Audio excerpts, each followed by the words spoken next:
Cada 10 años se realiza en Chile uno de los proyectos más ricos en información y en la generación de estadísticas, el censo. Pero, ¿qué es un censo y para qué sirve? En términos simples, un censo es cuantificar las viviendas, hogares y personas que existen en el país en un periodo de referencia. Un censo nos permite conocer las características de la población, como sexo, edad, estado civil, niveles de estudio, religión, etnias, entre otros datos. Además, entrega información de los tipos de vivienda, su material de construcción, si es propia o arrendada, y equipamiento del hogar, entre otras características. Sus resultados son fundamentales en el diseño, desarrollo y evaluación de políticas públicas, como programas en educación, empleo, vivienda, salud, urbanización y desarrollo rural, entre otras. Tipos de censo.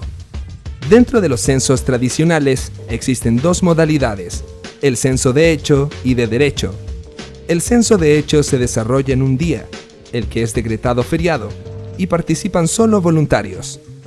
Este tipo de censo se realizó en Chile hasta el 2002, mientras que el censo de derecho se implementó por primera vez en Chile el 2012, siguiendo la tendencia de los países que realizan censos tradicionales desde la ronda de censos de 1990. Esta nueva modalidad de censo no se realiza en un día, sino que en un periodo mayor, y los censistas no son voluntarios, sino que son encuestadores seleccionados, remunerados y debidamente capacitados. Una diferencia importante entre cada modalidad censal es que, en el censo de hecho, se registraba toda la población que pernoctó en la vivienda el día de referencia del censo, incluyendo los residentes temporales que no residían habitualmente en ese hogar, pero que pasaron allí la noche. Por ejemplo, en el año 2002, Diego pololeaba con Jimena. Diego vivía en Maipú, pero la noche previa al censo se quedó a dormir en la casa de Jimena, quien vivía en Recoleta. Al momento de censar la casa de Jimena, Diego fue censado en esa vivienda, aunque ya se hubiese ido a su residencia habitual, por lo que para registros del censo de hecho, Diego era un habitante más de Recoleta y no de Maipú, donde sí residía habitualmente. En cambio, el censo de derecho considera el registro de todas las personas que residen habitualmente en el hogar, aunque no estén presentes al momento de ser censados. Es decir, no se cuenta a las personas presentes en forma temporal. Por esta razón que el operativo del censo de derecho se realiza en un periodo mayor de tiempo. Volvamos a la historia de Diego y Jimena. En el año 2012, ellos ya estaban casados, tenían 2 hijos y vivían en Peñalolén. Por motivos laborales, Diego viajaba frecuentemente a Valparaíso y para evitar el desgaste de los viajes a Santiago, alojaba 2 días a la semana en un hotel del sector. Al momento de ser censados, Diego estaba en Valparaíso, pero de igual forma él quedó como residente de Peñalolén, ya que esa era su residencia habitual. En cambio, el hotel de Valparaíso era una residencia temporal. Por lo tanto, podemos precisar que se entiende por residente habitual a la persona que ha vivido en la vivienda la mayor parte de los últimos 12 meses o que ha vivido menos tiempo, pero se propone seguir viviendo al menos por 12 meses. El último ejemplo de Diego y Jimena en el 2012 también refleja perfectamente lo que llamamos población censada y que corresponde a las personas que residen en una vivienda censada y cuyas características investigadas en el censo fueron declaradas por un informante idóneo. En este caso, la informante idónea fue Jimena, porque es una persona mayor de 18 años que reside habitualmente en una vivienda, que no pertenece al personal de servicio y que declara las características de todas las personas que residen en dicha vivienda, en este caso de ella, Diego y sus hijos. Ahora, reforcemos el concepto de residente habitual. Uno de los principales objetivos del censo es determinar la residencia habitual de las personas, con el fin de acercarnos con mayor precisión a la cifra actual de población en Chile. Por eso la persona que responde al cuestionario, es decir, el informante idóneo, puede ser cualquier persona residente habitual de la vivienda, ya sea hombre o mujer, tenga 18 años o más, que esté en condiciones de responder los datos de la vivienda, hogar y de cada persona que se considere residente habitual. Aunque alguna de esas personas no esté presente en ese momento. Por supuesto. Morador ausente.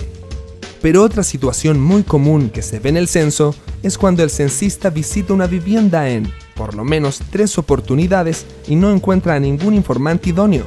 Es decir, se produce una situación de morador ausente. ¿A qué se refiere este concepto? Las viviendas particulares con moradores ausentes corresponden a aquellas en las cuales se tuvo evidencia de que estaban habitadas, pero después de 3 o más visitas no se encontró a sus moradores. Se rechazó la entrevista o no se contó con un informante idóneo para dar respuesta al cuestionario censal. En el censo se pueden encontrar 5 tipos de moradores ausentes. 1. Los ocupantes de la vivienda se rehúsan a abrir las puertas de su vivienda. 2.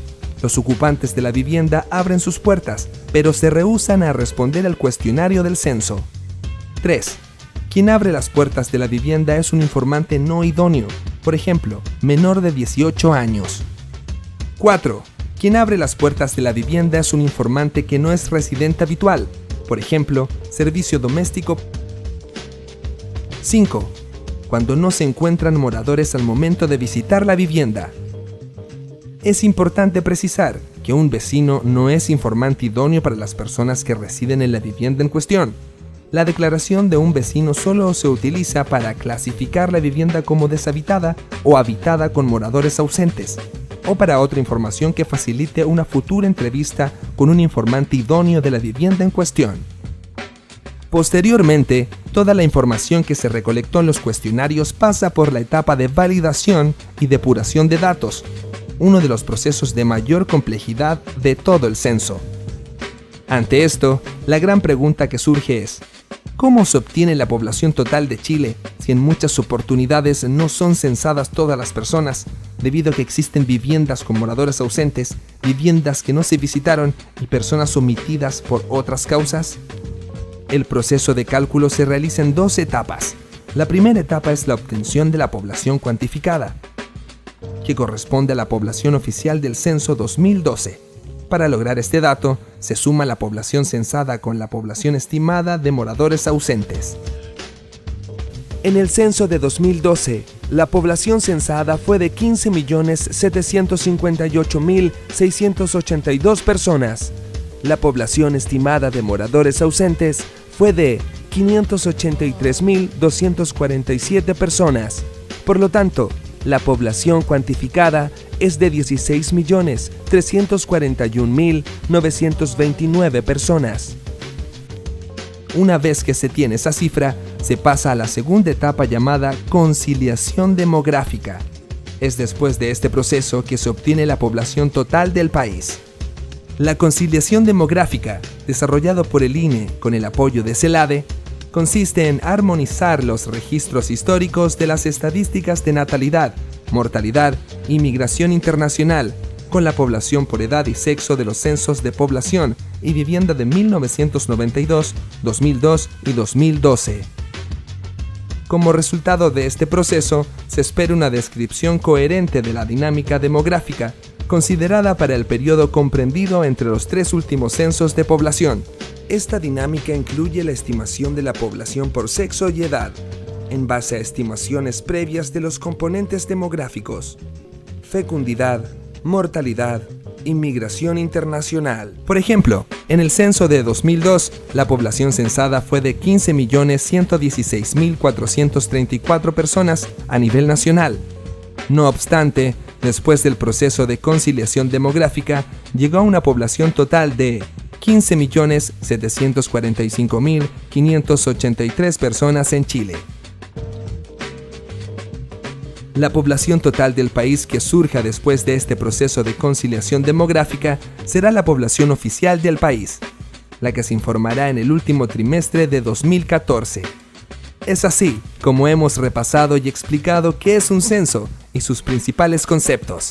Ahora solo queda conocer la población oficial del país.